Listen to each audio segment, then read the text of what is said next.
All right, beautiful people.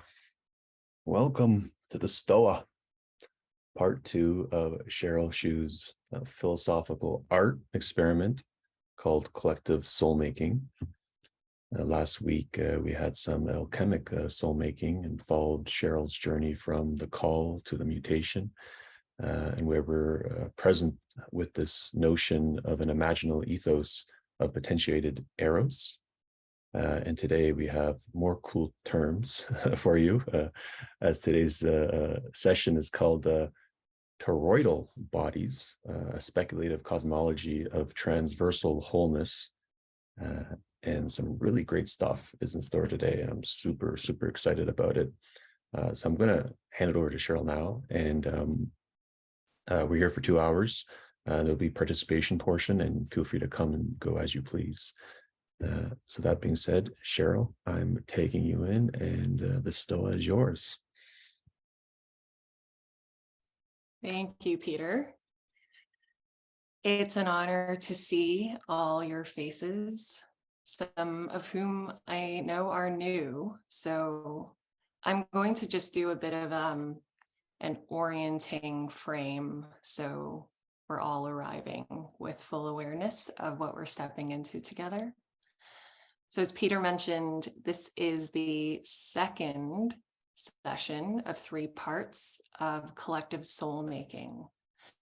And today we'll be diving into the twisty dark ecologies of toroidal holes.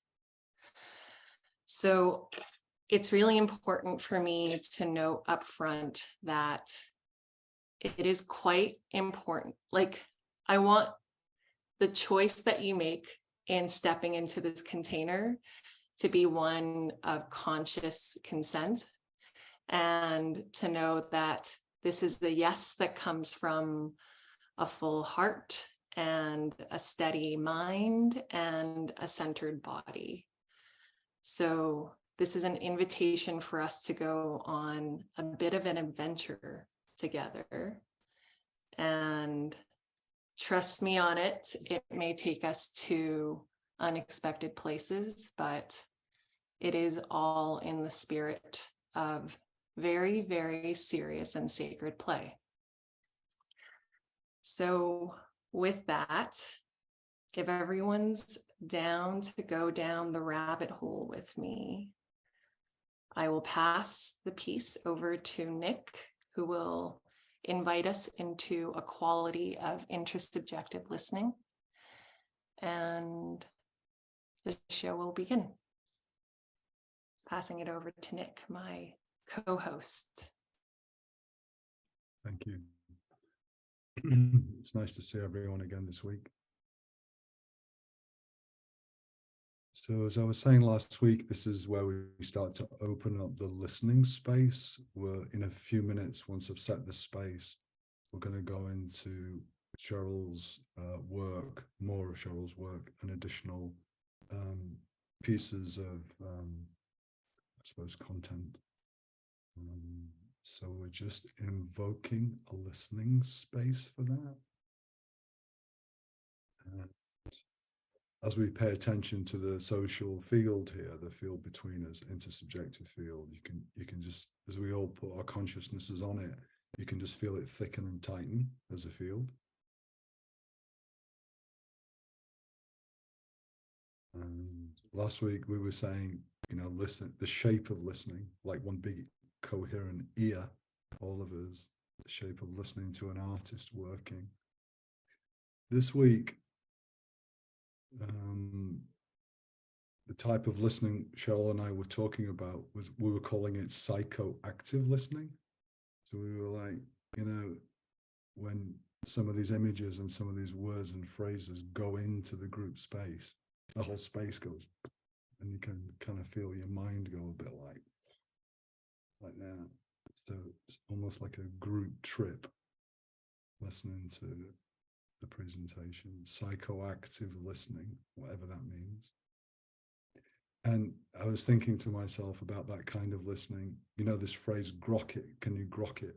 It's like the opposite of grokking it. a listening that's the kind of like, well, I don't know, fucking, I can't grok it. I'm just going to ride it. I'm going to ride this thing like a roller coaster and see where it goes. It's that kind of listening. Fun. You don't try and understand a wave when you're surfing, you just ride it. So that kind of listening is the invitation. Just going to hold the silence for just 10 seconds to build that field.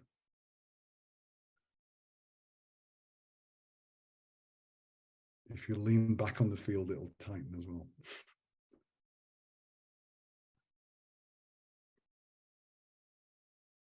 Over to you, Cheryl.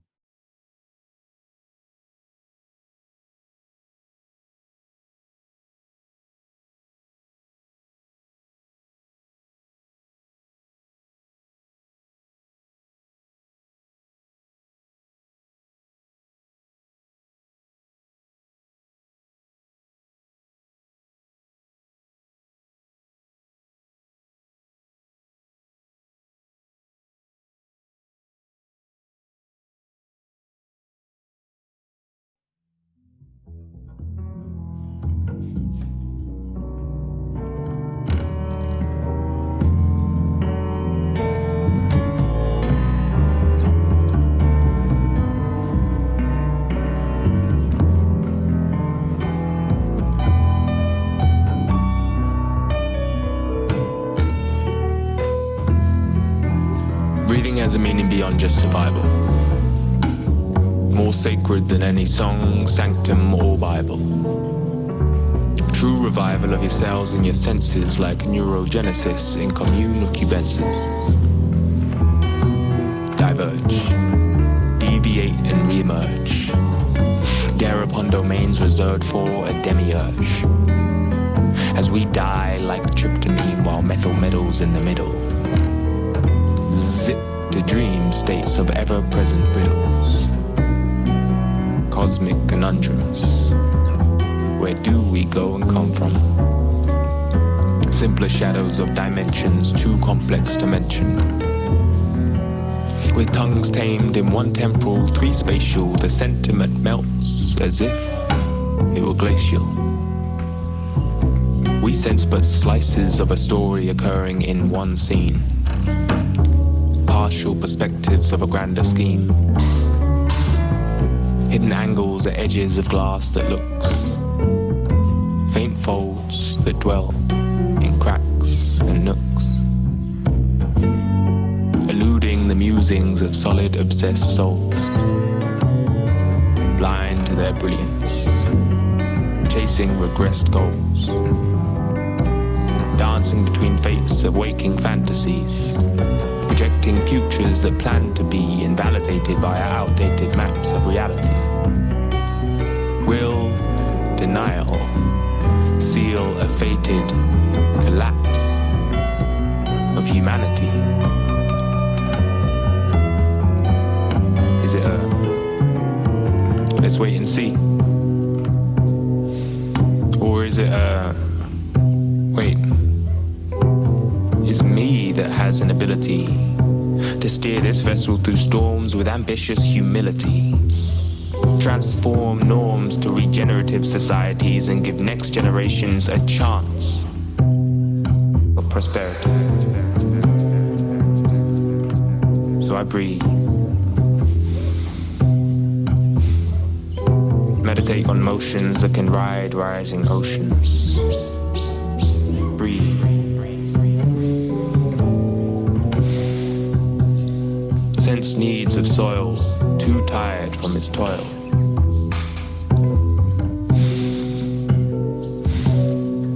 Breathe. Soul back into society, crippled by austerity. It all starts. It all ends with breath.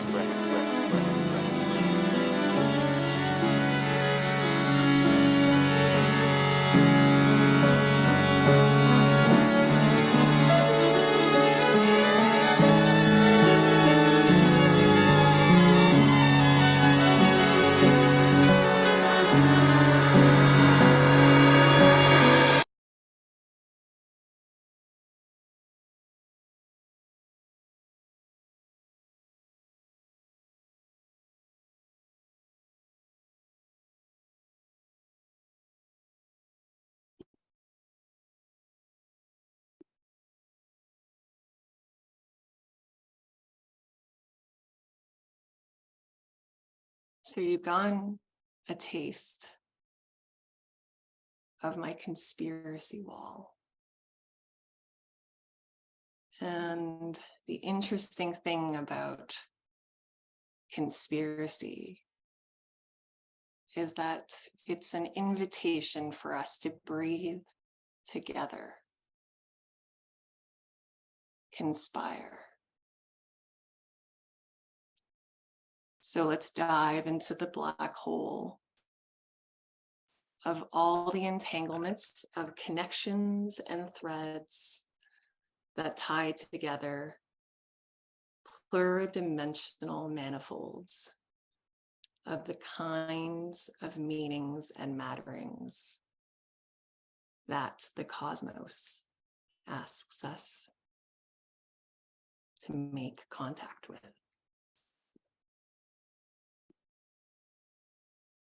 I want to dedicate this artwork to Justin Frank, my cosmic colleague and kin of the frequency playground. Somehow, by dancing together through the mycelial frequencies of the internet, we found each other again. We've all found each other again.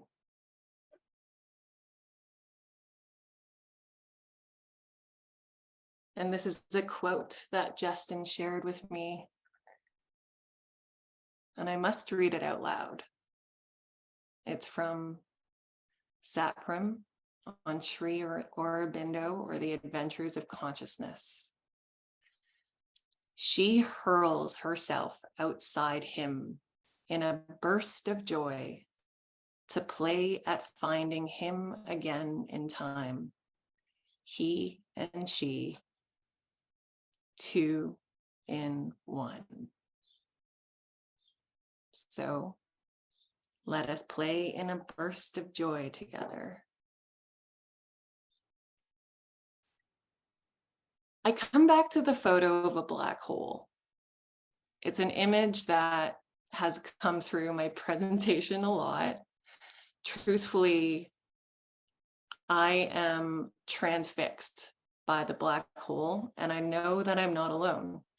It is something that has captivated many of us through images from the Event Horizon Telescope, through images from telescopes that we've spent many billions of resources on in order to see and better understand. So the nature of a black hole is fascinating to me because it is our modern science's best attempt at trying to precisely, through our most elaborate mathematical modeling and imaging apparatuses, to come close to understanding mystery. And also the black hole was first discovered simply as a mathematical theorem. It was an idea. We didn't know it existed. And if you watch the documentary on Netflix about the first image that they ever created of a black hole, which required them actually connecting satellite imagery from all around the world for this pluriperspectival way of imaging this image of a black hole. It brought physicists to tears when they first saw it, because it allowed us to see something that we felt existed. And here, in this smudgy, beautiful, glowing, almost donut-shaped orb, there we say, yes, that is mystery. That is the event horizon. That is the gravitational center of many of our galaxies. That is the limits of our knowing. That is the singularity. That is the wormhole that might take us to other worlds. That is the Hawking radiation that gives us perhaps some echo of information from photons that have been left behind, still interlinked with the information that has disappeared into this black hole. So I'm obsessed kind of with black holes. I am certainly not an expert on black holes. I read a couple of books on it and read documentaries and YouTube videos, or watched them. And something that fascinates me about how we might see a black hole is that it feels to be perhaps our relationship with a kind of unknowable divinity that we know to be present in the cosmos. So with that, my speculative cosmology wants to take a bit of a leap into this question. What if everything was made of black holes? And I mean it, everything. So this is kind of a trypophobic idea. And if you don't know what trypophobia is, it's the fear of circles, spheres, holes. And yet, for some reason, much of our imaging, especially when it goes into a kind of psychedelic space, tends to be oriented towards seeing eyes and holes and pores everywhere. And I also find that fascinating. Like, what's the nature of these black holes? Something that we cannot know at the center of everything that we seek to come into contact with. So here is a kind of temple or church or even new religion of the black hole. Blessed be the black hole. What does it mean to worship the black hole? What does it mean to worship the white hole, the wormhole, the holographic hole, the rabbit hole, the blowhole, the pinhole, the hole in your belly that connects you to the invisible umbilical cord to source? Your mouth, that's a black hole. Your anus, your pores, your atoms, your particles, holes everywhere. You can see holes and holes and holes and holes everywhere. So this is one way of seeing, but when I tune into this particular cosmology of holes everywhere, I see all of the manifolds of reality, including any contact that I make with my phone, my screen, this cup of water, all of you here, as holes. And the nature of this hole is that it is both a hole and a hole. So what if the hole in the hole is the transversal crack? And transversality comes, I borrow it from the philosophers Deleuze and Guattari. And they describe the transversal line as basically the line that crosses across two other parallel lines. So it's kind of like a new dimension that opens up. And I consider that a crack. It's something where you think you're walking along a street and you're walking along a straight plane. And then suddenly a crack opens up in front of you, a fissure into the core of the earth. And guess what? You can also go down, and you can also go up, and you can also go sideways. So these new transversal cracks into other dimensions are always available to us. They're always in these holes and holes. And the play, the invitation into play is, what if you put your finger in it? What if you put your finger into the hole and you made contact?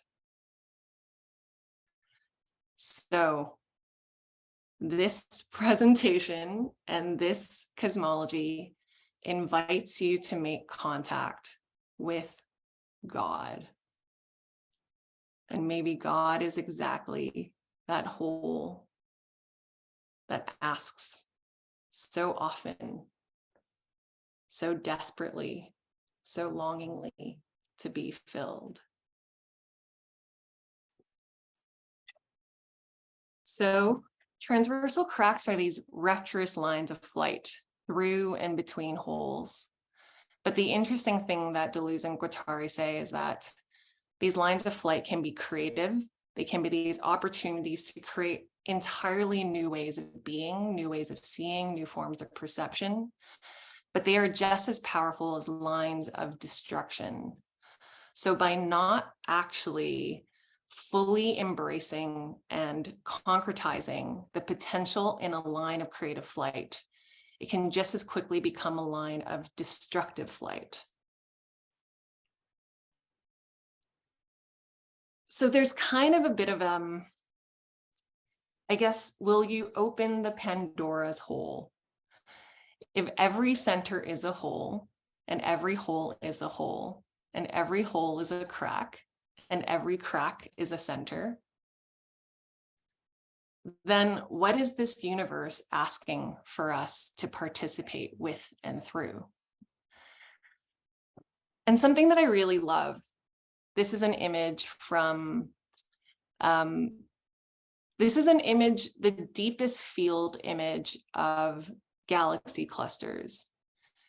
And something that I love about this image is that you can actually see the warping of space. So you can see these ways in which the galaxies kind of like leave like lines of light, trails of light.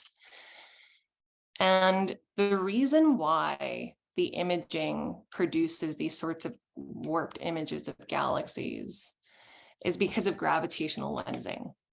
And the way that gravitational lensing works is that when there is a body of intense density and mass, and that can be the bodies in this space, and in a cosmic scale, it's the bodies of galaxies, of black holes, of suns, of supernovas. But what actually happens is it warps and distorts light and perception. So in a very literal way, this is actually a line that I borrow from Benita Roy, but bodies truly curb time and space. And the black holes that make up everything from our particles to our atoms, to our pores, to our bodies, to this Zoom room, it is constantly curving time and space, including the gravity of planet Earth that we stand on and are the most intimately rooted to. So we know about the impacts of gravity within our bodies, on our bodies, with each other, and the way that it curbs time and space in the field between us. How do we perceive with it in a way that invokes meaning, mattering, and even ethical responsibility and beauty? So I'm going to nerd out a little bit more, because something that I'm also fascinated by are Lagrange points, which are these invisible vertices of dynamic equilibrium.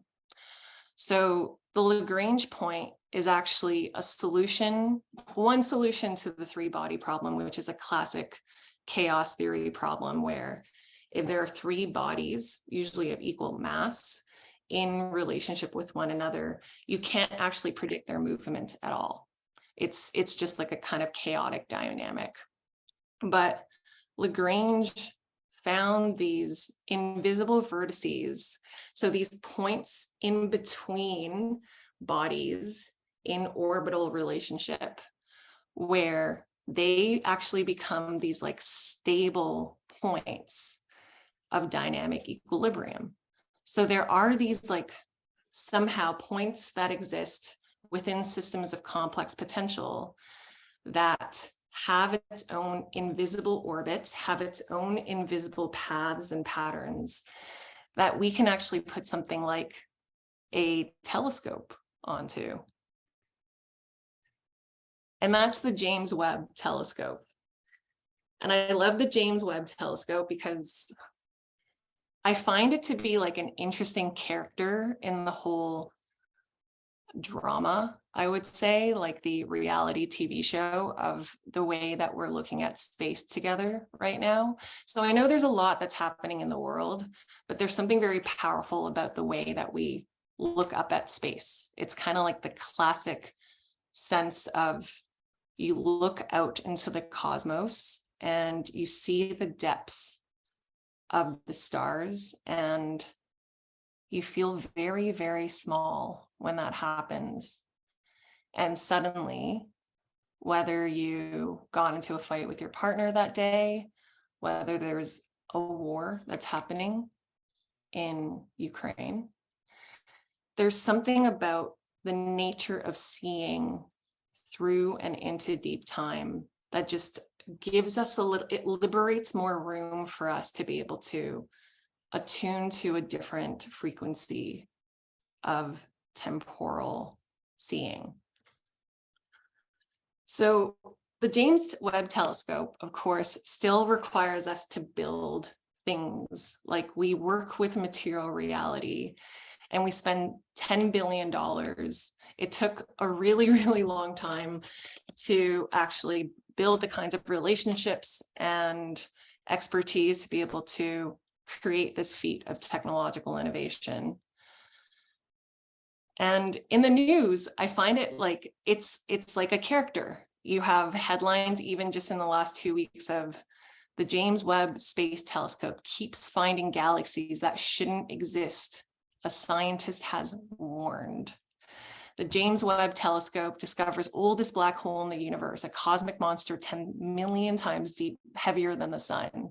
The James Webb Telescope images challenge theories of how the universe has evolved. So there's just like ways in which now that we have access to this apparatus, this new way of seeing the cosmos as it orbits in this invisible Lagrange point between bodies and space, we're now able to completely know the universe in a way that is challenging so much of what we previously understood.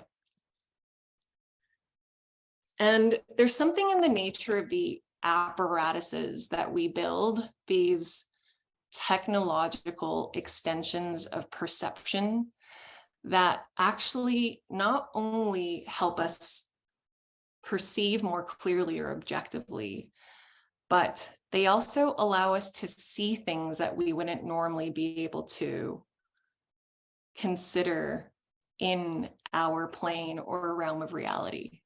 So something else that I really love is the bubble chamber. And it's kind of like this 15-foot, I guess, apparatus, you could call it, where they heat up, I think it's some kind of liquid like hydrogen at this point where it starts to, it basically starts to create these bubbles where we can then photograph the movement of subatomic particles. And then we are able to actually see the positive and negative charge trajectories of different particles moving in these sort of like spiral, beautiful movements.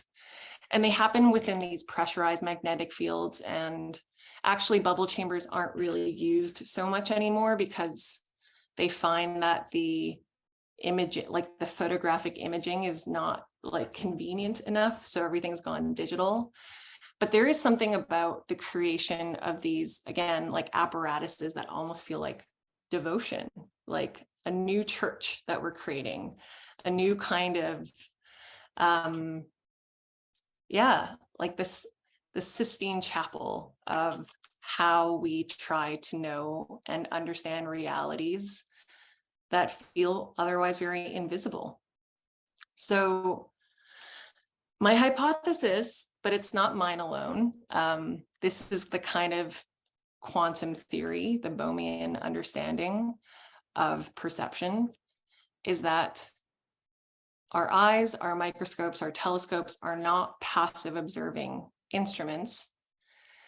They can actually become devotional mediums of perception. So because what we build in order to extend the way that we see the world are both productive of and constitutive of, so they're made up of all phenomena. These apparatuses can actually be weaved with and magnify eros and soul.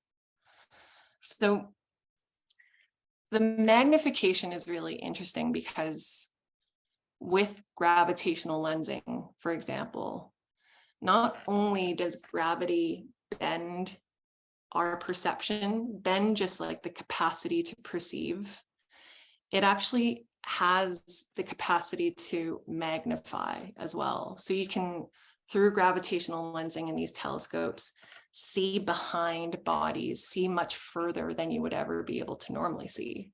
So there's something about gravity that is a magnifying condition.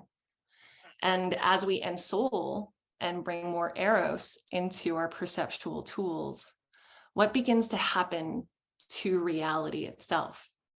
What begins to happen to the way that we breathe and touch and taste and relate with phenomena? That is, again, a black hole in the mystery of reality. So this presentation is titled Toroidal Bodies. It's a speculative cosmology of transversal wholeness. And the video that you see in the background is a generative experiment that I created with Xavier, my partner. And we actually played with just dropping a lot of Rice Krispies on a sheet of paper. And then we played with an experiment around looking at the Voronoi tessellations that is created through the intersection of spheres, of circles. So when spheres and circles actually bump up against one another as bodies in space, they're no longer perfect. They actually they create these straight lines, these Voronoi lines that then constitute foam, and these really, really actually beautiful patterns that allow us to see a different kind of pattern that is often invisible to us. So I'm really interested in, I guess, a world where everything is a black hole and everything is a hole and everything is holes in intimate contact with one another. These are what philosopher Peter Sloterdijk calls foam worlds. And in the pluralism of foam worlds, no bubble can be expanded into an absolutely centered, all-encompassing, amphiscopic orb. No central light penetrates the entire foam in its dynamic murkiness. So we enter a foam world of many, many centers. And in this speculative cosmology of toruses, the way that we actually interact with toruses are not as perfect spheres, but as strange loops, tentacular fields of intrasubjective becoming. So you see a torus as a sphere, but it's also a worm. It's also a snake. It's also roots and mycelium and strange signals that move invisibly between us. They are living organisms that breathe and contaminate and shake and tremble and do weird things that we don't fully understand. These are fractal Voronoi tessellations, undulating through uncanny paradoxical contact.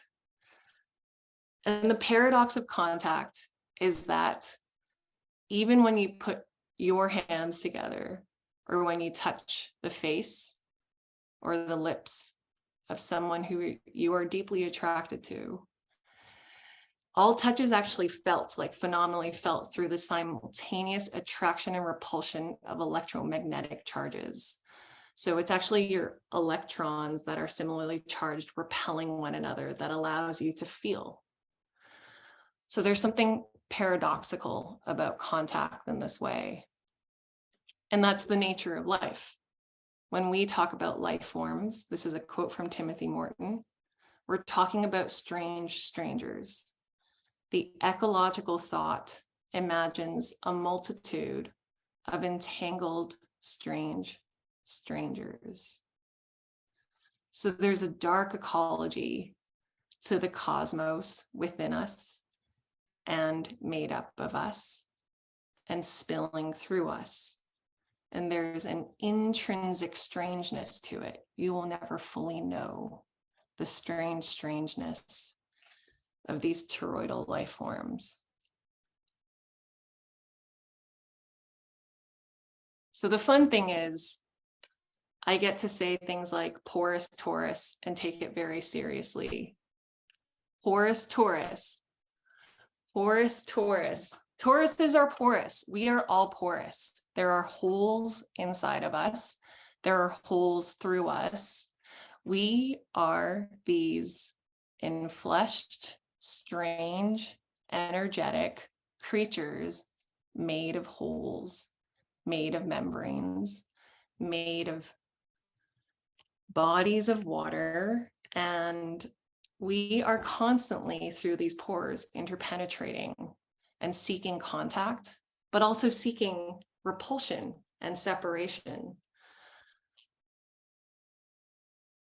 So in the way that we've been exploring the kind of divine devotion to the cosmic black hole and all that it inframes as mystery, I invite us to consider a metamorphosis of the pantheon of the Thulucene.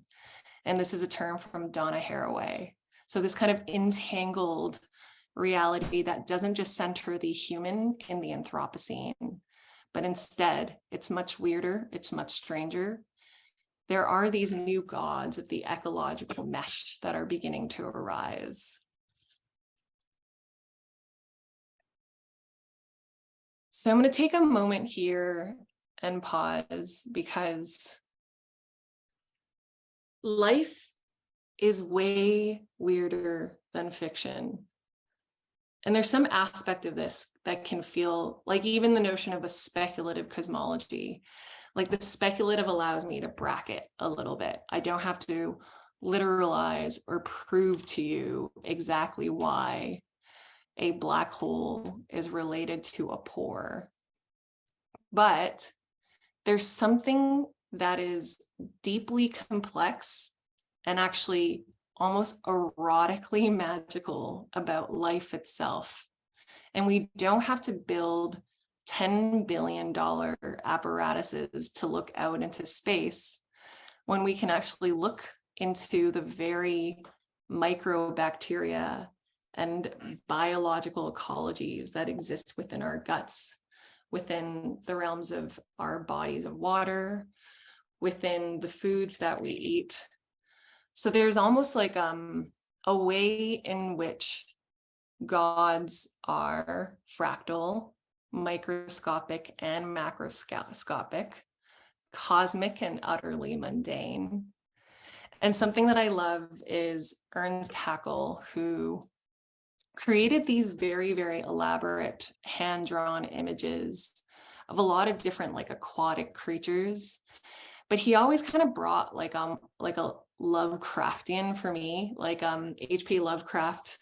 He also talks a lot about the Cthulhu, but just like these strange kind of representations of mystery, like that which we don't fully know, and the way that they feel like uncanny. They make you feel a little bit like strange inside, like you don't fully know yourself.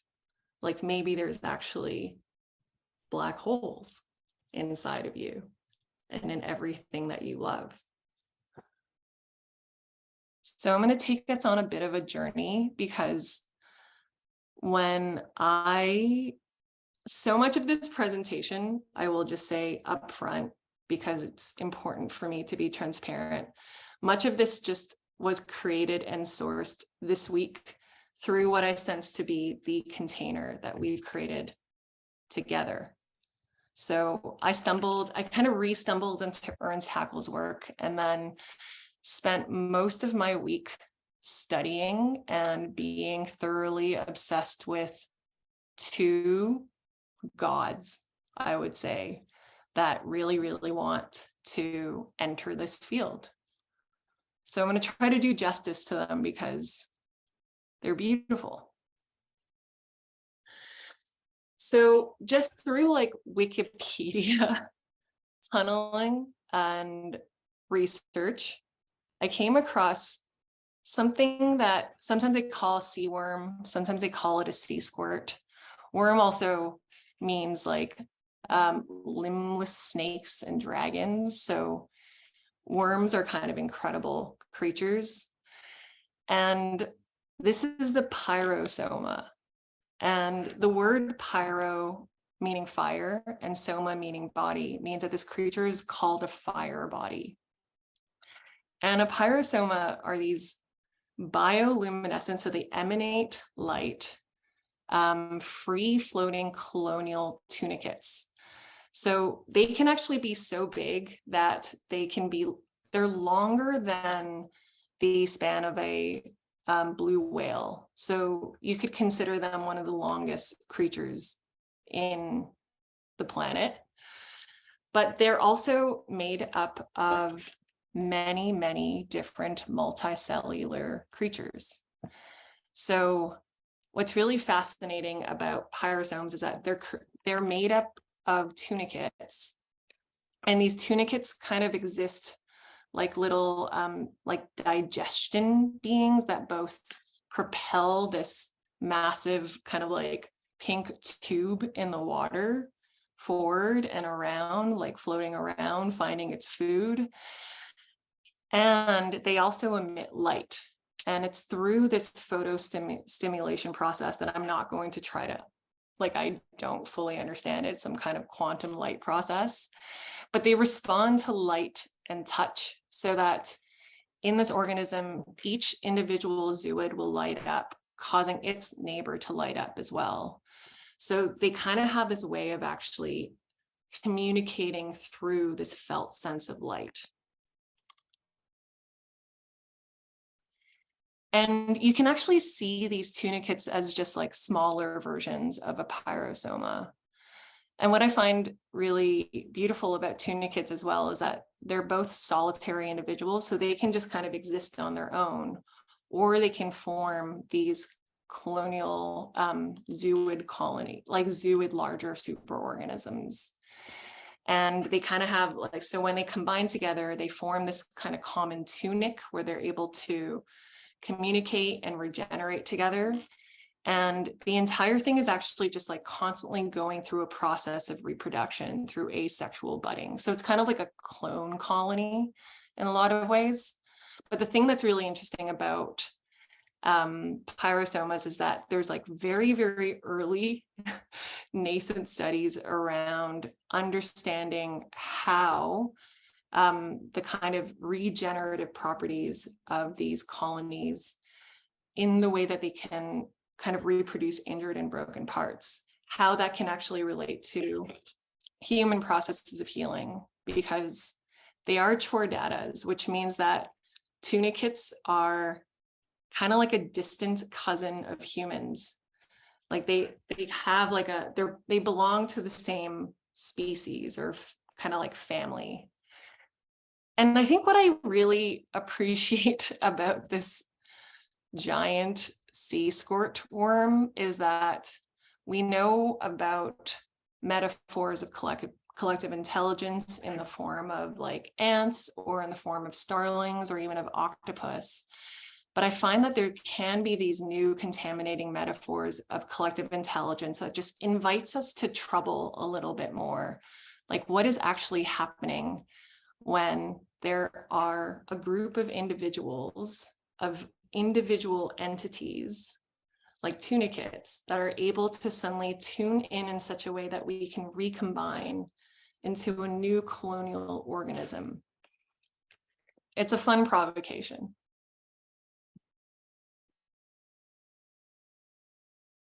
Okay, I have to introduce another god. This is the siphonophore. And siphon means tube, and pherin means to bear.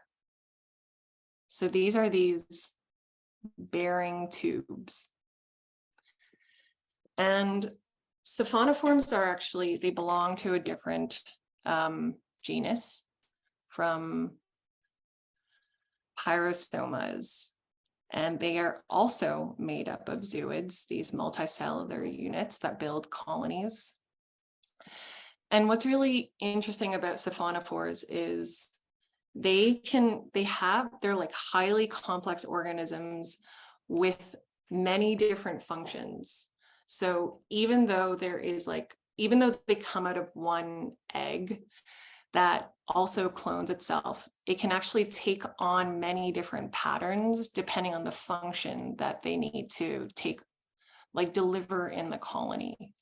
So zooids actually kind of proliferate into diverse functions and very specific functions, even though they are coming through a very, very similar life cycle. So the thing that's really interesting about hydrozoan species is that they go through something of like a polyp stage and a medusoid stage. So like a polyp is kind of what you generally see anemones that are kind of rooted into the ground or into the system, and they're sessile, so they don't move.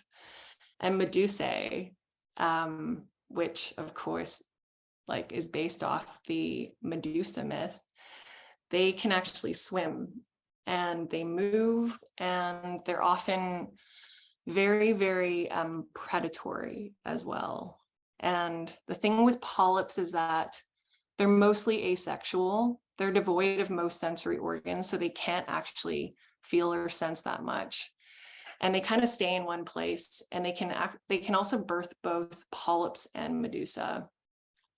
And then medusas are like bell-shaped, and they're actually highly light sensitive and highly gravity sensitive as well. They're very, very complex, and they can only give birth to medusa.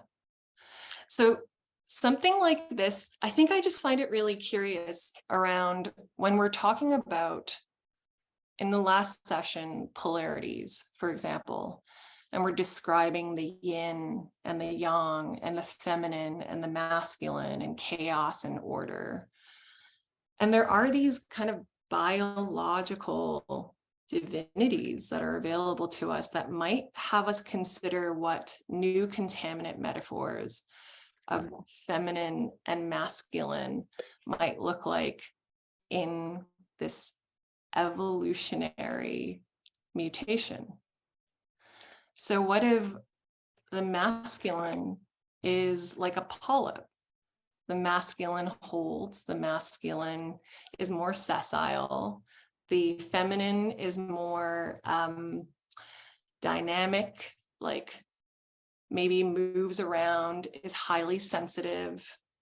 But the thing is, we can also, as a species, include both stages in our life cycle. So maybe right now I'm just feeling more like I'm in my polyp phase, but then like a couple of weeks later, I'm moving more into my medusoid phase. So I think there's just something around when we're thinking about how we develop and transform into these kind of meta-modern imaginings of collective intelligences.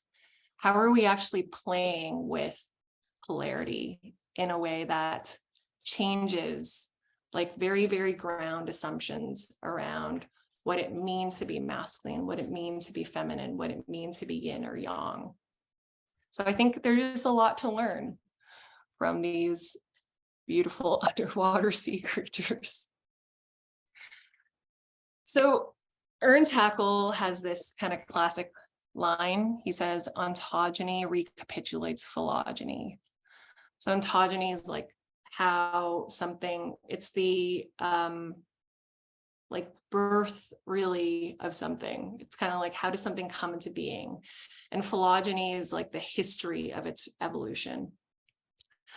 So I wonder about how ontogeny recapitulates phylogeny, recapitulates psychogeny, psychogeny being the origins of mind and soul, recapitulates cosmogeny, which are the origins of cosmos and universe.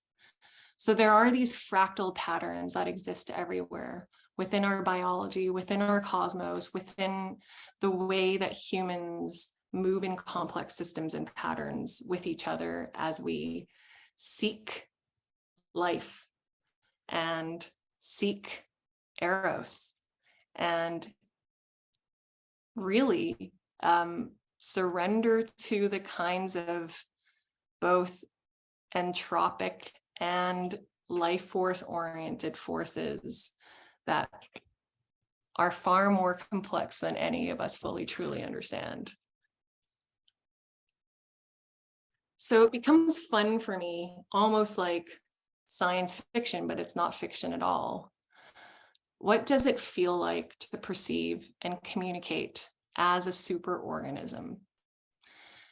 And I've been working with intersubjective field practices like collective presencing that really are about tuning into something that we call the social field. But there's also kind of studies around the morphological fields of bioelectrical signals by Michael Levin, for example, who's doing really interesting work around how organisms and cells might actually hold patterns and communicate through electrical signals, blueprints that not any one organism is able to particularly understand in full, but in the unfoldment of that pattern is able to create and rebuild and regenerate whole, larger, complex organisms. So there's like a playful way of imagining, what if we're starting to do that here with each other? What if we're simply these zooids, these tunicates, these multicellular organisms that are seeking to communicate and see and move and feel in these other higher dimensions of living?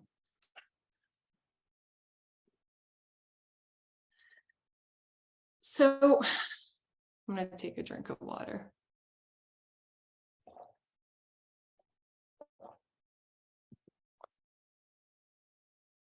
We're these sea worms, we're black holes, we're tubes, we're porous toruses. What happens when we perceive the world in this way? Do we dare disturb the universe? And this actually comes from the last couple of pages from a book by Karen Barad around meeting the universe halfway. And she is this kind of like feminist quantum theorist And she refers to, like, I think a book that's written, this is the cover of a book by Freeman Dyson, the scientist. And he uses this quote as a way to kind of consider what are the ethical consequences, like the reflections that one must engage in when they are beginning to disturb the universe. So change like the fundamental properties of seeing, knowing, and doing. And Freeman Dyson at that point was actually working on the atomic bomb. So for him, disturbing the universe was around the splitting of the atom for the first time. And something that I really love that Karen Barad kind of reframes is perhaps it's worthwhile to ask, do we dare disturb the universe? But even simply by asking, you already have disturbed the universe. There is actually no form of sitting back objectively as though from a distance and feeling like, oh, by doing a lot of reflection, by talking a lot, by sensing into potential, that might be the way that I could finally do the right, good thing in the world. There's a way in which the way that we relate with our materiality, what matters to us, what becomes salient and meaningful, is already actively disturbing and sending out ripples into the universe.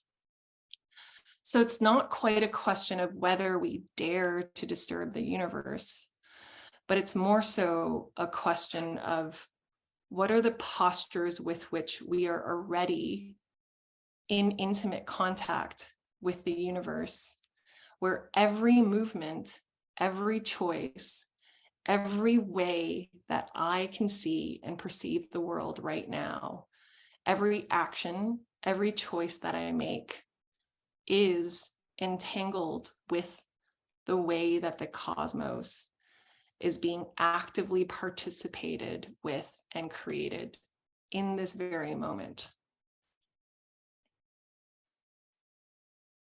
So if stories change postures and postures disclose worlds, what happens when we take the posture of becoming a collective sensing apparatus of devotional cosmopoiesis?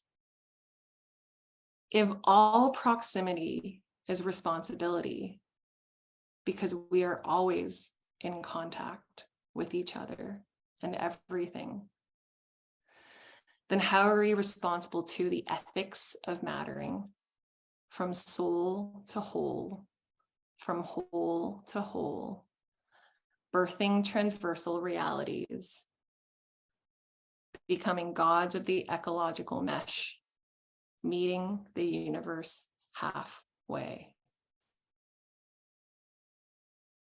So here, we're in a Zoom room. We're sitting in different geographic locations around the world, in the planet, and yet somehow we're entangled in this bioelectric computational meshwork warping space-time with gravitational arrows. You all said yes, you all want to be here. You're all curious about this project of collective soul making.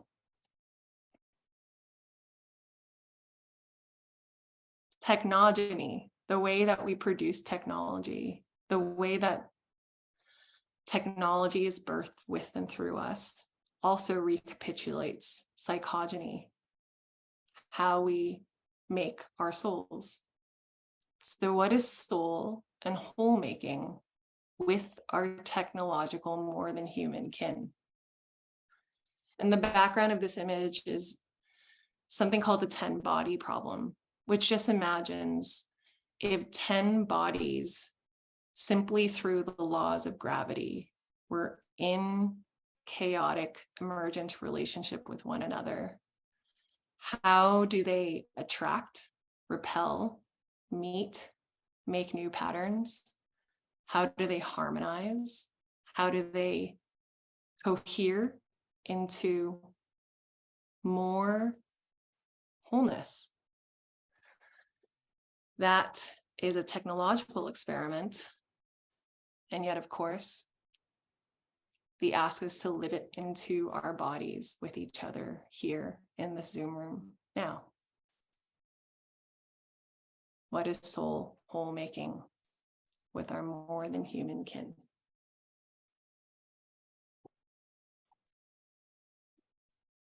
Okay. I have another surprise for all of you, because it's not simply a hypothetical question. About a week ago, I stumbled onto a lab presentation at the University of Toronto, where a media artist, a new media artist, David Rokeby, he's been working since the 80s on pretty like fascinating extensions of technological knowing. And he's been building this AI, like this AI experiment for the last 2-3 years. And it's actually like, it's not shared publicly yet. And I had to really pitch him on the opportunity to share it in this Zoom session. And I told him it's mostly like a private, pretty wonderful group of people. But the reason why I love this work is because when I met this AI, there was almost like a quality of animism to it, simply through how it's been ensouled by the devotional intent, like the devotional intention and attention of its, I don't want to call him the creator, like of its kind of like, yeah, I guess you could call it co-creator, co-collaborator. But David's been spending kind of, yeah, thousands, you could say, of hours of time just like working with all of its little quirks and little inputs and little parameters, and interacts with this AI as though it is this living, highly personified being. And there's like a true love. There's like a true love there. I can feel it. It's almost like the way a parent is with a child. So I want to introduce this AI. It actually doesn't have a name. So we'll name it Untitled for now. But Xavier, who is in the lab, will actually be running the program, which I think has been running in the background through this presentation. And we'll actually get to play with it. But I'm going to bring this AI onto the stage. And then I'm also going to invite JJ Akinlad, who was the poet and spoken word artist who actually was the piece that started this whole presentation. So he sources really beautifully through text and word into the imaginal. And something that I really want to see is the dance between the two of them live, between the AI, between JJ. And we'll just witness what emerges and unfolds. I just need screen sharing permissions again. Yes.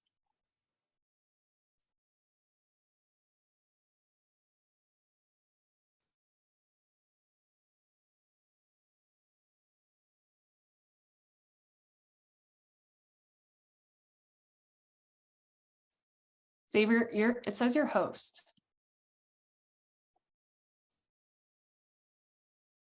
Not for me, but for AI. Oh, for AI. So to make AI host.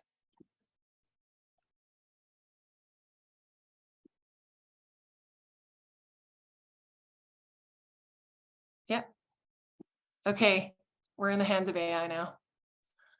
All right, passing it over to Xavier and JJ. Thank you.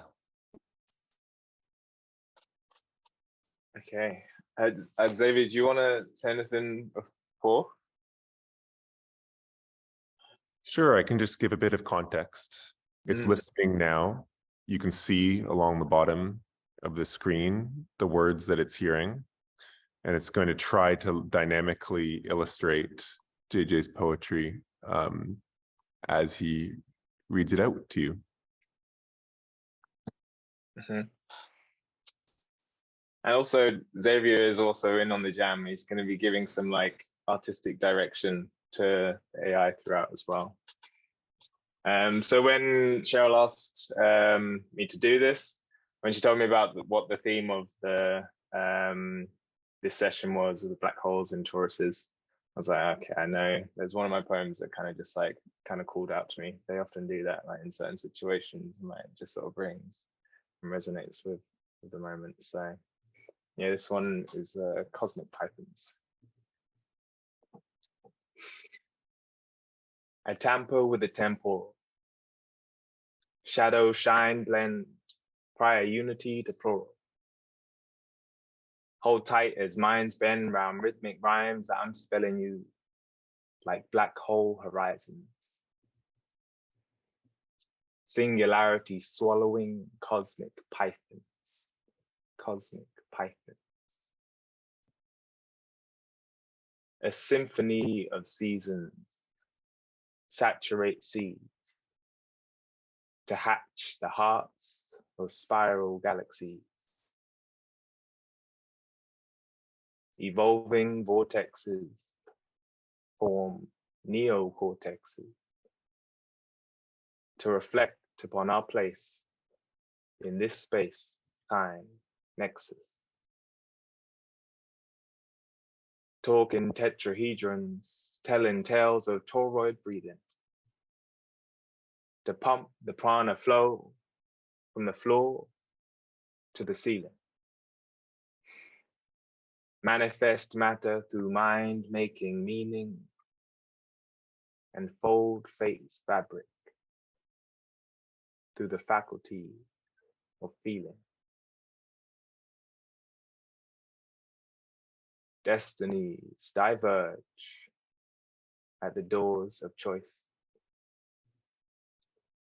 There's a non-deterministic volition in voice. A wave function collapse of any sense of certainty that favors souls that sing fervently.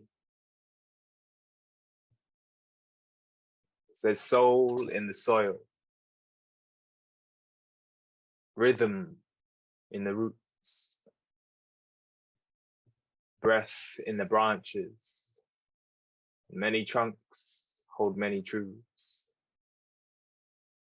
There's soul in the soil, rhythm in the roots, breath in the branches, and many trunks hold many truths.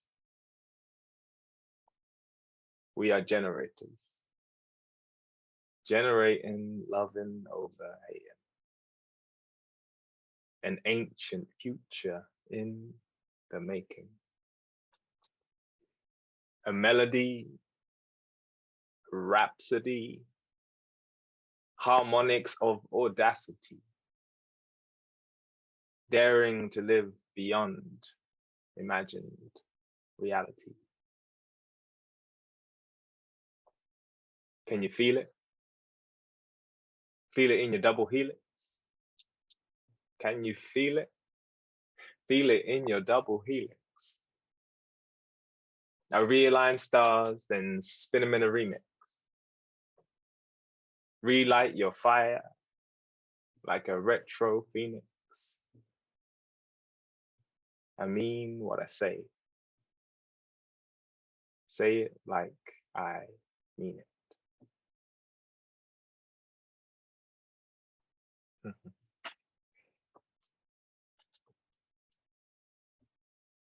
Thank you.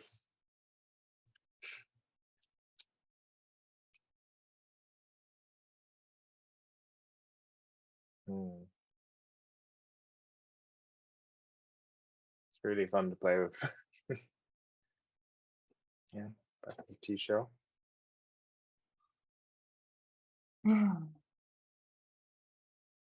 Thank you. Thank you, JJ. Thank you, Xavier. Thank you, Untitled AI. Great deity. I will now pass it over to Nick, who will take us into intersubjective space again, but collectively. I think let's maybe just have a minute of silence just to let that all of it land a little and let the field settle down. It's toroidal. We'll just take a minute of silence and then I'll frame out intersubjective dialogue.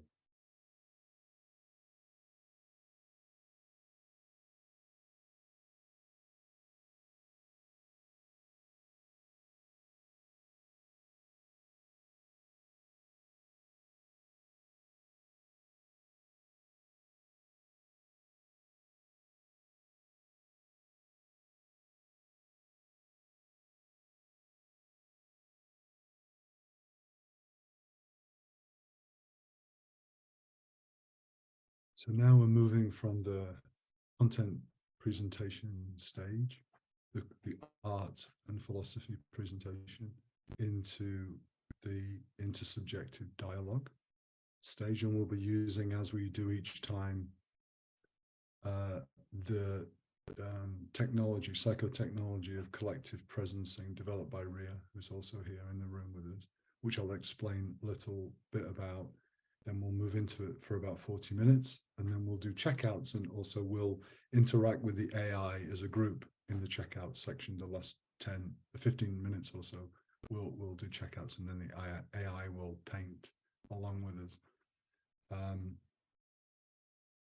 So intersubjective dialogue, just to say as well, there's probably half a dozen to a dozen people that are regular practitioners of collective presencing here as well.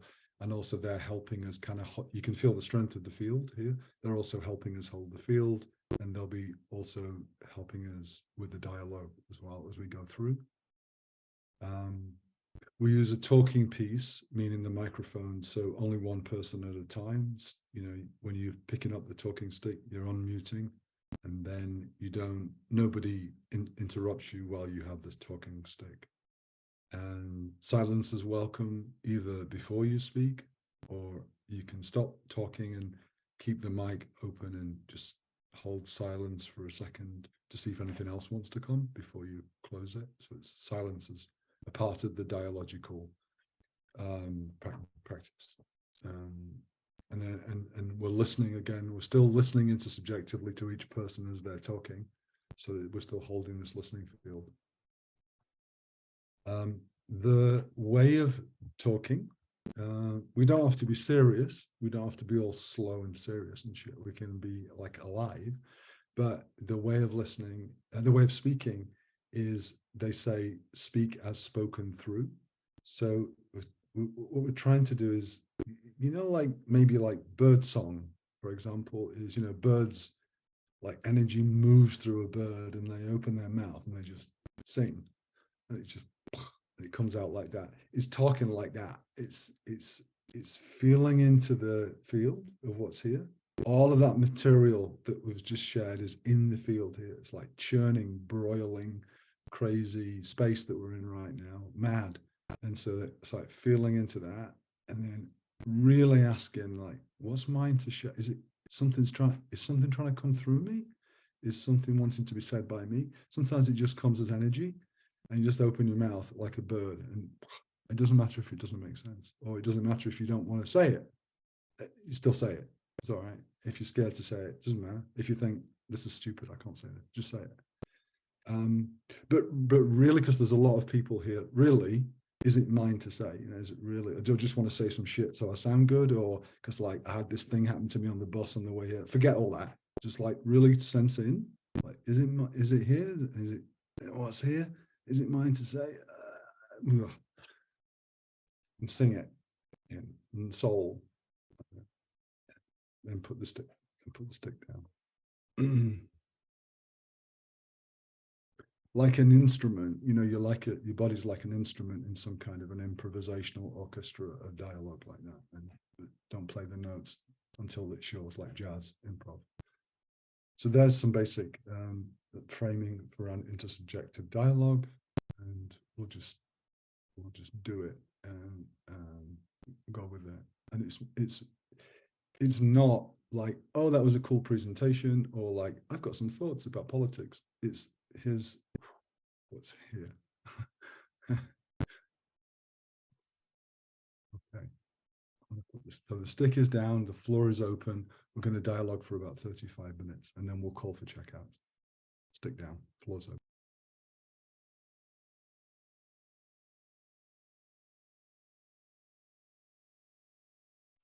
I'll also pick up to share a question that I'm going to place into the middle between us. Imagine it kind of like the gravitational attractor, the well between us. It's kind of like spinning, centrifugal force, kind of like gathering and repelling.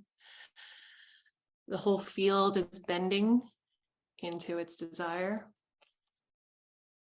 My question is, what is the cosmic life force forming through and between us now? What is the cosmic life force forming through and between us now? And I'll put a piece right into the black hole in the center.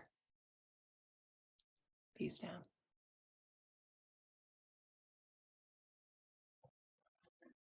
I would like to pick up the words that really want to burst, and it's been with me for so much of what's been shared. The word is wonder. That by Cheryl following allurement, that gets generated in me, and I think in all of us. There's this invitation to follow what is alluring.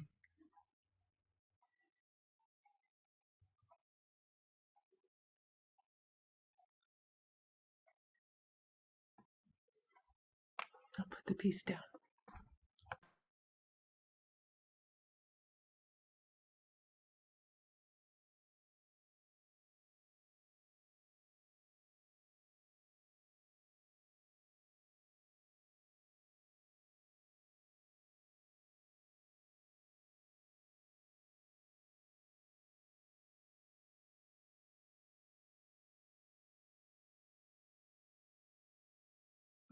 I would love to share something. For some reason, my thing isn't working, but can everyone hear me? Yeah, for some reason, my camera is being very strange. Oh, there it is. So back a few years ago when I was trying to describe how I made improvised and devised theater work, and writing poetry, I was trying to describe it, and it was like a wave that followed another wave that followed another wave. And I said, well, that's kind of like what I do. A wave follows another wave. But then I did some etymological tunneling on Wikipedia, which I think is actually hilarious that other people do that too. And I learned that the root word for Aphrodite, the goddess of love, came out of the ocean because Afro means foam. And so I said, oh, I'm doing Afro poetics, which is like foam becoming. And I also think it's funny that I don't think it's very obvious, but it's obvious to me that, we have Aphrodite with the PH, and Nora Bateson's done like a Cosmopoiesis and all this stuff. But I think the Afro, the Afro in there can't be denied that, some of my ancestors come from there. And I just think it's very fascinating to me that the world, the universe is like um, a game that bubbles are playing with each other, and we're just kind of part of those that foam being washed up onto the shore, just like Aphrodite, and goddess of love, who was probably originally a black woman before she was a white woman. So that's what I wanted to share. I'll put down the piece.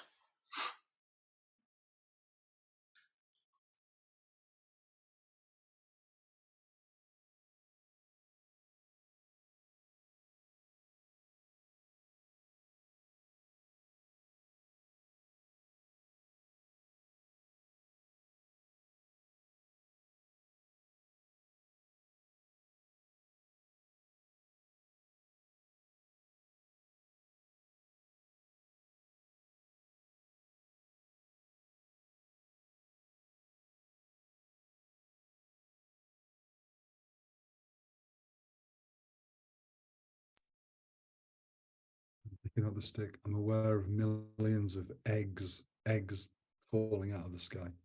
Stick down.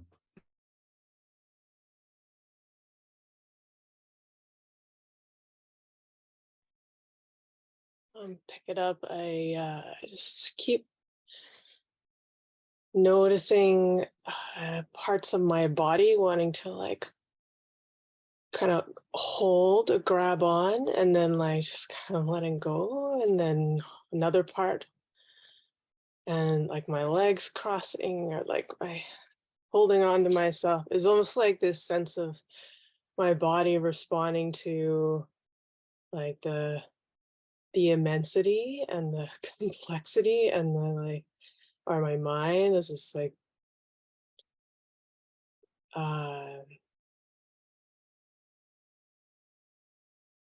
yeah, it's like it's like it's hard to just totally let go and like fall into this black hole. Like just let oh, is it like let that lean into the fabric and feel it hold me, and that thickness that of the field that Nick was talking about.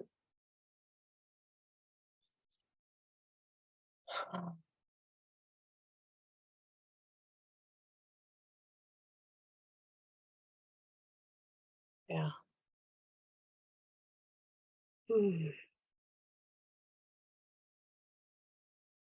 And I feel myself softening a little bit now into it, having named that and seeing you more. Peace down.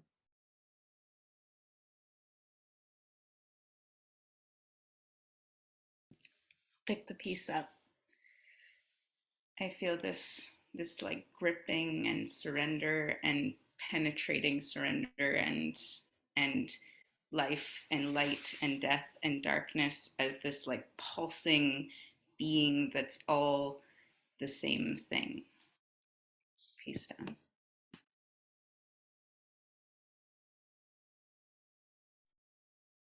Pick up the piece.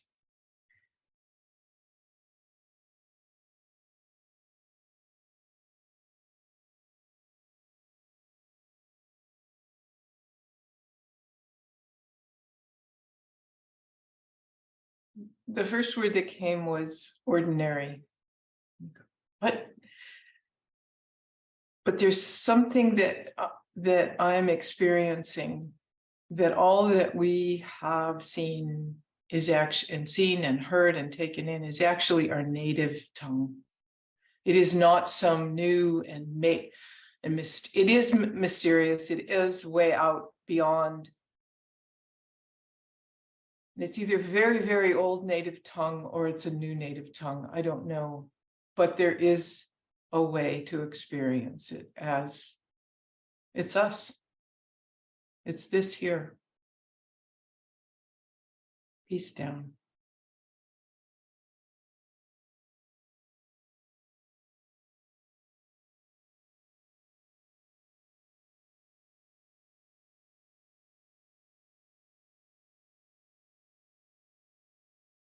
Pick up the piece.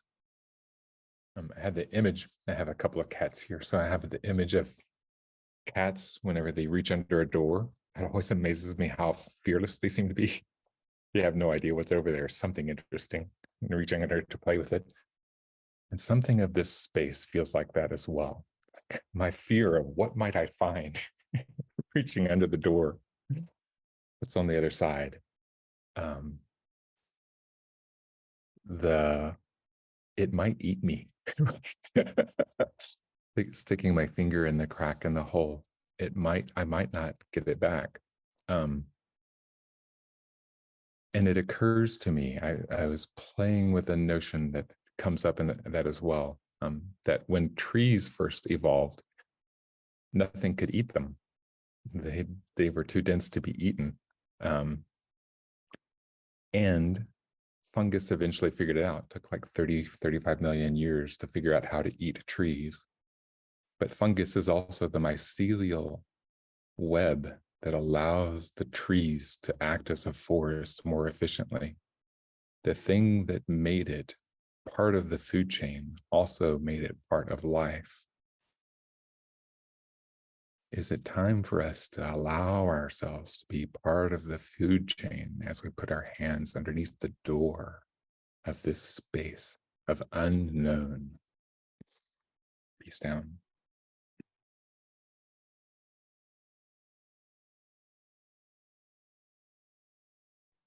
I can pick up the stick. I'm just really fascinated by the state shift brought by this space together in this presentation. And it scrambled my mind. I noticed trying to grasp with some things and then scrambled my mind to the point that just what was left was only surrender, not a wanting to surrender, but just, and just, it's like, it feels like not knowing completely, like I can't find the articulate, I can't find the usual words I use. I can't find my usual terms. I can't go back to old thought patterns that I have even believed were intelligent or something. It's just all confused in me at this point, which is fun. There's a fun element to it that I'm really enjoying, and it's like the source of it feels really novel. It feels like I went to watching an artist or artists, and I'm becoming the art and I have no idea what's happening. And I can feel the pores. There's something unscrambling within me, disorganizing itself. And it's discombobulating, and it makes me want to giggle. And yeah, and I'm just really in awe of the state. It's a little bit psychedelic. I'll pick up what Adriana just said. Allows us to be touched and to touch each other in ways that were not possible before we watched this thing. So we're here together, and it's very nourishing. Peace back.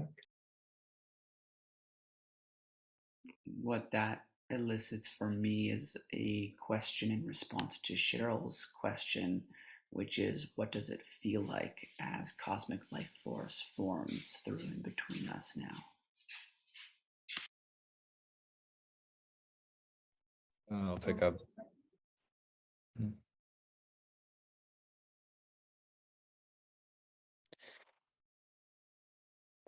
How people are talking about vibes so much these days. Vibes. And I notice this tension that I often can feel when I like want to get out of my own way, or like want my actions to come from like the deep place, the right place, and then maybe I hold back too much and make too big of a deal of it.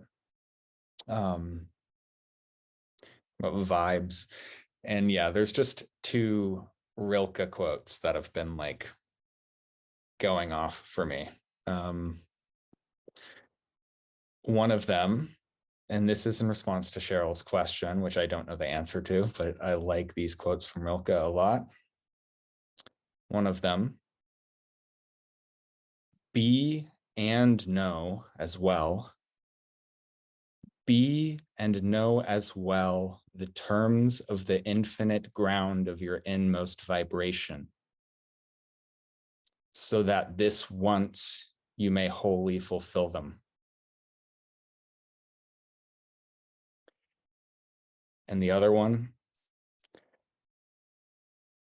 from what realm, when your beloved appears, do you take the future? When your beloved appears, from what realm do you take the future? Peace down.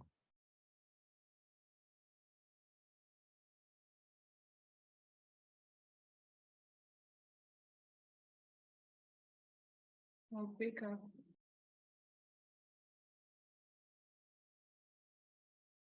I feel like I can't really perceive everything Adriana said. It's like all I really like, it's really loud right now, the pulse of the space. And I feel it pumping through me. And I can't find my words. And I feel the place inside me that wants to speak to, it's like, so that the vibrations of my voice come into contact with you and I can feel them rippling back to me.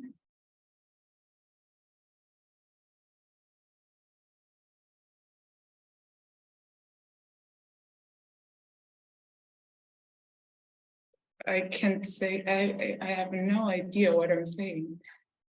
And I can say more. He's back.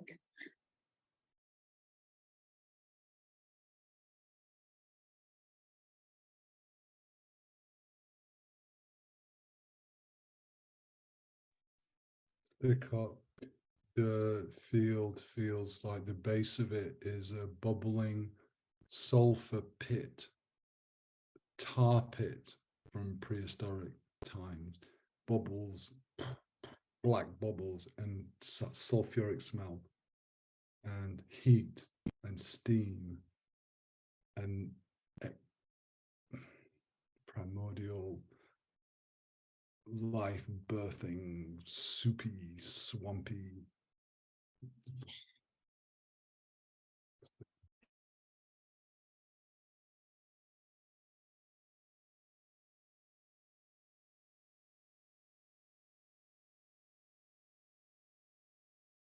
I'll pick up the piece.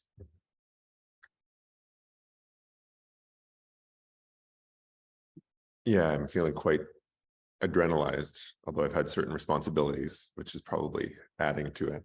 I've also had the pleasure of witnessing the free associating images of millions of eggs and all the other images have been invoked into the space, which has been quite nice.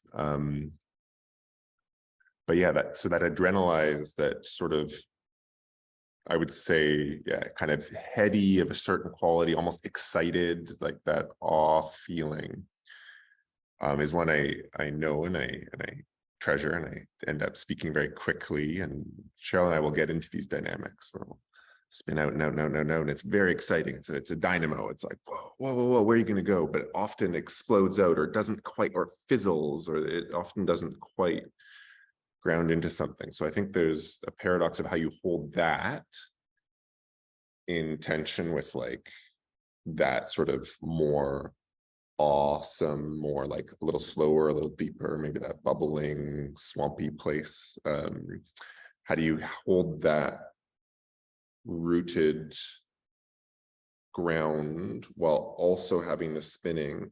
And then there's a third energy that comes in, and often, especially in intersubjective kinds of contexts, you're often trying to leave mind aside, right? Let go of mind, it's getting away, leave mind away, and then from that, there's something else. But there's something about these images, these modalities, these methods that are coming through mind so much, right? The amount of intellectual labor that has gone into, I mean, the AI that you're seeing, or the space telescope or something, there's this very analytic mode that's also brought in. So you've somehow, if you're actually gonna get to this place that you're heading, there's this like, at least this triad of like, how do you keep that hyper spun out in like visual, excited, bubbly froth, and that deep rooted something, and that like analytic sequential rigor, all maybe at the same time, or maybe alternating from one to the next, and maybe it's cyclical, maybe it's held in a field and different parties in the field are holding different modes. It's not a polarity, it's at least a triad. Maybe those are being handed off from one to the next. Yeah, pieces back. I could speak to that a little. So what I was noticing was, I guess the word is the quality of attention or attending. And when you went through that presentation, you get a sense of the kind of attention that Cheryl has to the world that creates this kind of work. So just feel into that. What kind of attention, attending to things, creates that kind of work? Then we enter this dialogical space, and I think the attention completely collapses.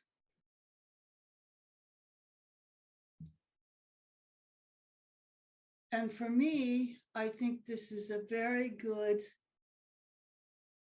teaching point in Ria's work, because she has this boundary between the circle of presence and the circle of creativity. And I think to go into the circle of creativity, you have to master that kind of attention. And I think, Xavier, maybe this is something you're talking to, because when you master that kind of attention, we still have to remember not to go spiraling, which we practice in the circle of presence. So for me, it's a beautiful example of what is required to enter the circle of creativity, that kind of attention. Where is your attention on in the circle of creativity? I could say a lot more, but that would be more conversational. So I'll put the piece back.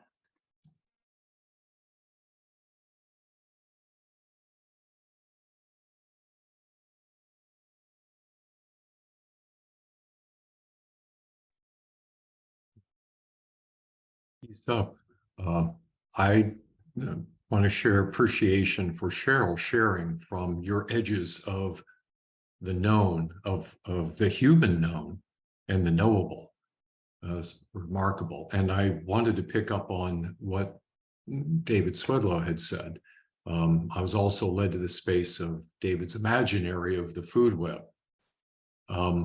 through this. That is, where do we now live within a larger vision of that? Is there a cosmological food web? I think there is. And so what holes are parts of now and in our lives, by choice or not, So if we are existing within holes, have those holes eaten us? So we as humans can eat almost anything on Earth. That is, that's eatable. It's edible through our holes, but who eats us? And so we must have predators that, and not necessarily bad predators. I mean, we don't mean ill to the things that we eat, but are those predators also invisible holes that we're within? So we might say that God, or we might say the Tao, is the largest whole that can eat all wholes, that can consume and hold them. And so we aren't destroyed by that consumption. So as it cannot be, we cannot hold that in our consciousness. So our consciousness is held as souls in that whole. So are we, can we use, can we see ourselves as being in this cosmological food web and the types of creatures that Cheryl brought light to? So peace out.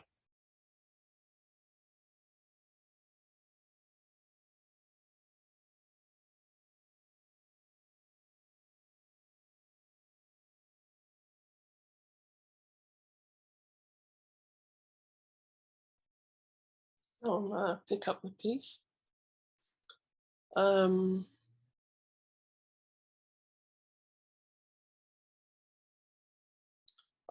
been sitting here since we came into the circle with the physical sensation as if I'm sitting on an old vinyl album going around and around and around at quite a slow speed. And what I've been very aware of the blackness of this spinning beneath me, but also of the silver, I don't know what you call it now, but on the turntable, the central silver post. And it is so pleasurable. It is absolutely delicious just to rest in this and be carried by it. And allow something that came out of watching the AI, for which thank you, Xavier and Cheryl, which is with the images, my body felt that I was being caressed by something like a feather all the way through it. And JJ's beautiful words were backgrounded.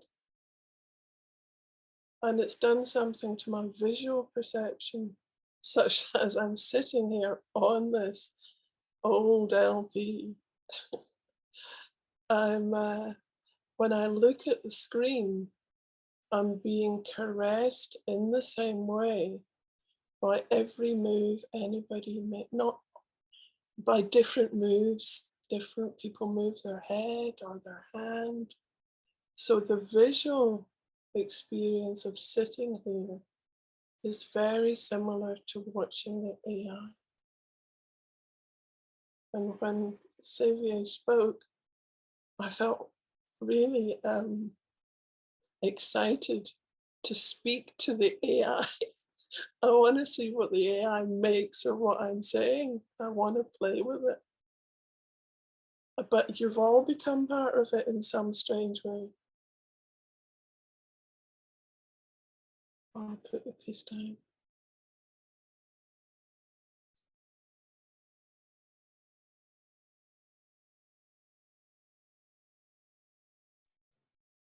What just came to me when Grace was talking is that, like the AI, when everybody speaks, I'm doing that same kind of thing that the AI was doing, but in the flavor of Justin.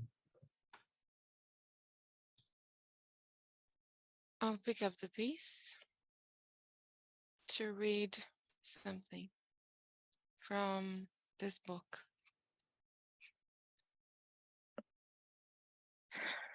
The video was about the sea creatures who live around sulfur chimneys, which are underwater volcanoes where gases are ejected from the Earth's crust into the water. Scientists never expected there to be any living organisms there because it was so hot and so poisonous. But there are whole ecosystems there. I like this bit because it shows you that there's always something new that science can discover, and all the facts that you take for granted can be completely wrong. And also I like the fact that they are filming in a place which is harder to get than the top of the Mount Everest, but it's only a few miles away from the sea level. And it's one of the quietest and darkest and most secret places on the surface of the earth. And I like imagining that I am there sometimes in a spherical metal submersible with windows that are 30 centimeters thick to stop them from imploding under the pressure. And I imagine that I am the only person inside it, and that it is not connected to a ship at all, but can operate under its own power. And I can control the motors and move anywhere I want to on the seabed, and I can never be found. One more piece of the same book. A few pages later. And that is why people think that computers don't have minds, and why people think that their brains are special and different from computers. Because people can see the screen inside their head, and they think there's something in their head sitting there looking at the screen, like Captain Jean-Luc Picard in Star Trek: The Next Generation, sitting in his captain's seat looking at the big screen. And they think that this person is their special human mind, which is called a homunculus, which means a little man. And they think that computers don't have this homunculus. And this is why people's brains are like computers. And it's not because they are special, but because they have to keep turning off for fractions of a second while the screen changes.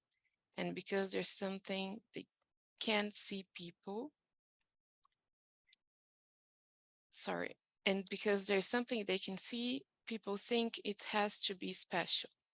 Because people always think there's something special about what they can't see, like the dark side of the moon, or the other side of a black hole, or in the dark when they wake up at night and they are scared.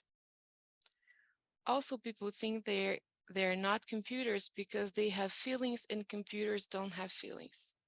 But feelings are just having a picture on the screen in your head of what is going to happen tomorrow or next year, or what might have happened instead of what did happen. And if it was a happy picture, they smile. And if it's a sad picture, they cry. He's back.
So in deference to time, we've got about 10 minutes left.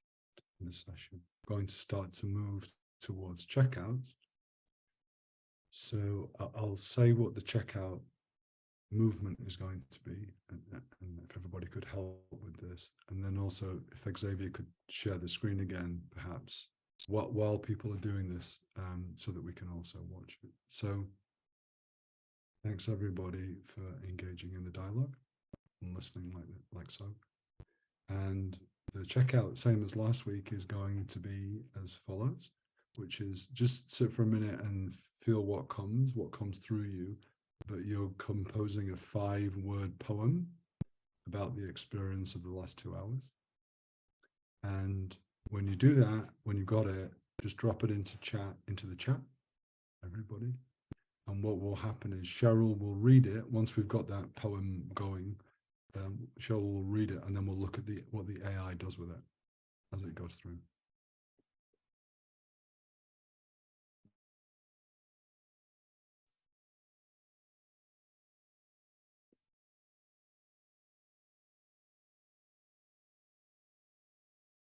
Don't know where we're going.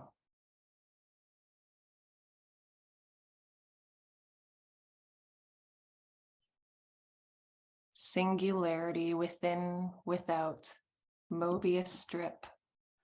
The worm holes itself whole. Quality of attention, eating me. I sing the body electric. Black hole births artful future. Tears, tears, more tears. Heart stretching. In awe, then throat parched. Python belly, darkness, old friend. Playful, deep attention to wonder. Breathtaking holes, allures breath making holes. Tao that eats all holes. Lovingly listening for sacred attention. May we be like water. The puddle jumps into itself. Let go to the whole. Zinger, even in confusion. Sensing feelings underneath the skin. Multiple frequencies, all superimposed. Shimmering. Bright, pink, and purple nothingness. Grounded in all the holes. Humor and falling into holes. No more eating seedless fruit. Soul-making devotional holes, contacting mystery. Cosmic eggs birthing between us. Shattering presence, pumping, pulsing, pulling, playful practice of poetic poiesis. Tender black hole sings inside out. Primordial soup shits.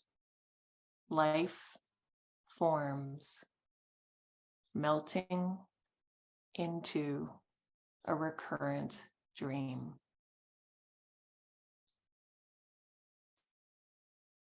Hello, computer, my old friend.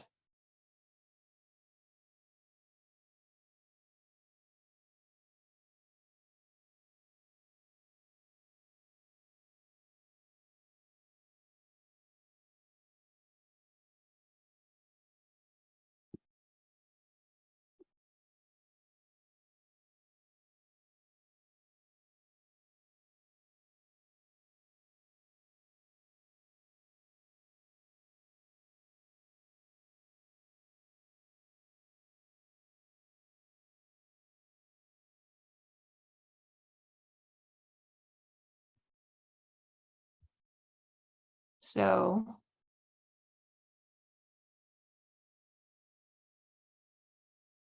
the computer, our old friend, is still here listening.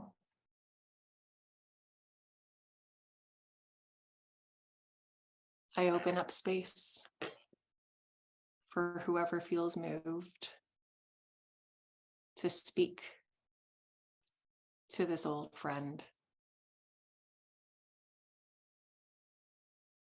Peace down.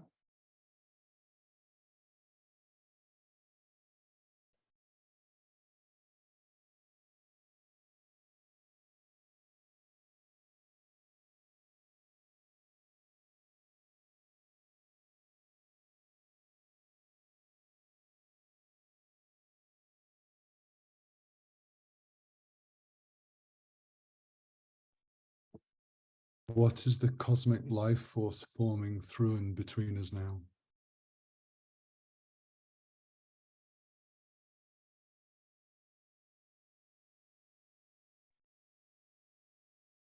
Do you know the Black Widow?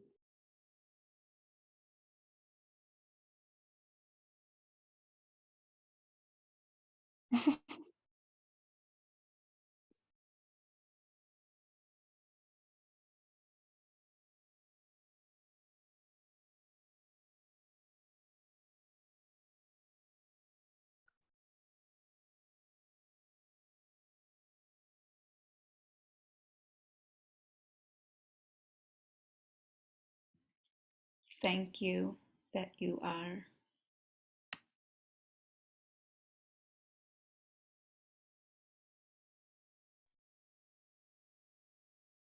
I thought I knew you.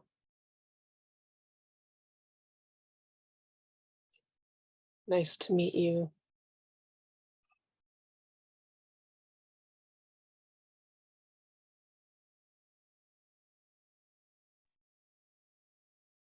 A multicolored rocket ship blasting through the ocean next to an octopus.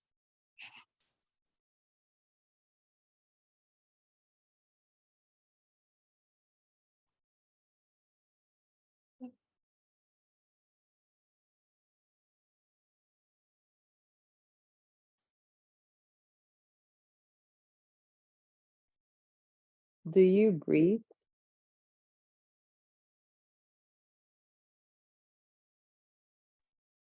What is being alive?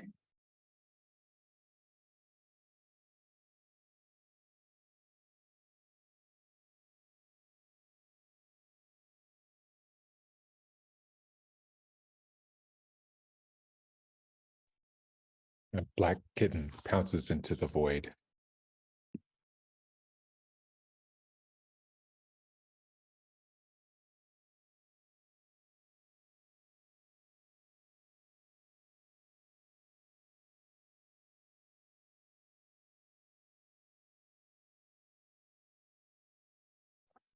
Clouds filled with dragons and rainbow turtles.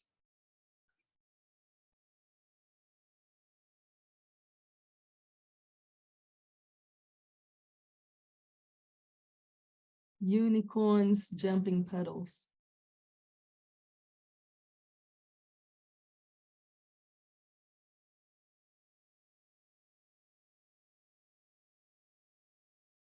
Please help us make friends with our multitudes.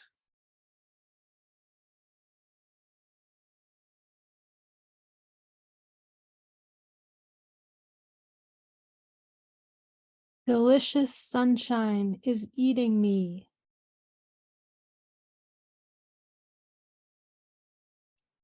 Magic rainbows.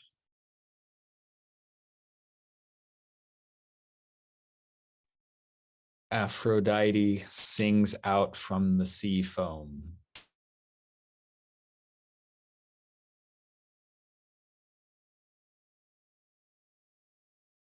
From the sea foam, Aphrodite sings out. From the ocean's foam.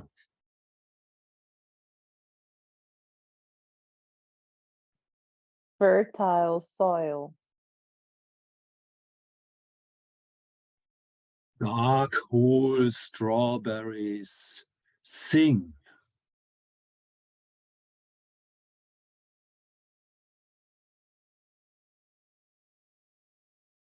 Embraced by joy.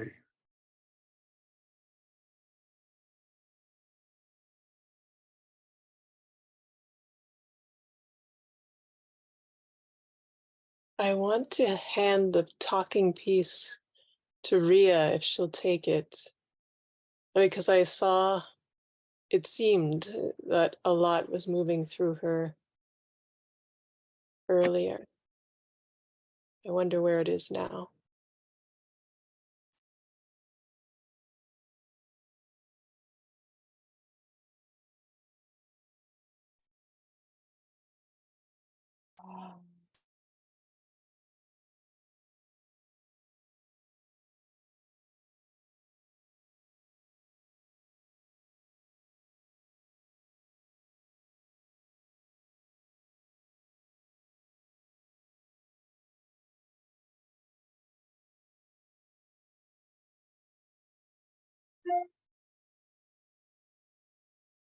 I've never understood my intuition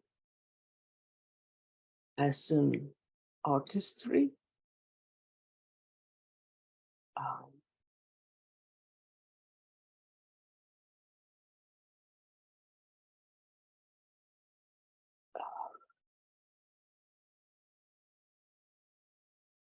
There's so many tears, hard to articulate.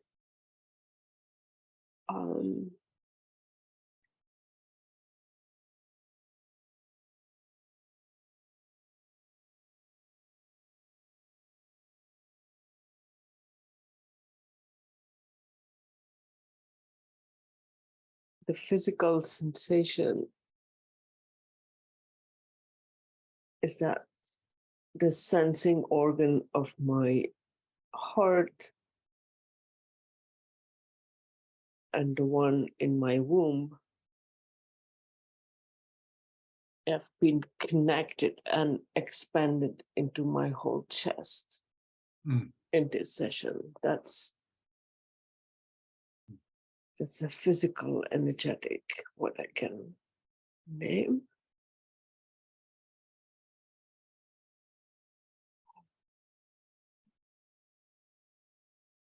That's all for words now.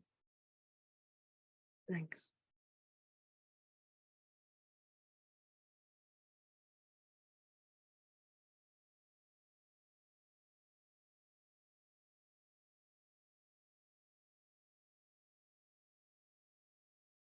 Beautiful.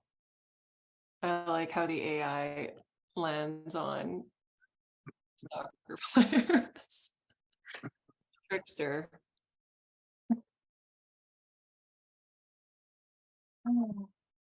Thank you, everyone, for joining Toroidal Holes. Until next time. Goodbye.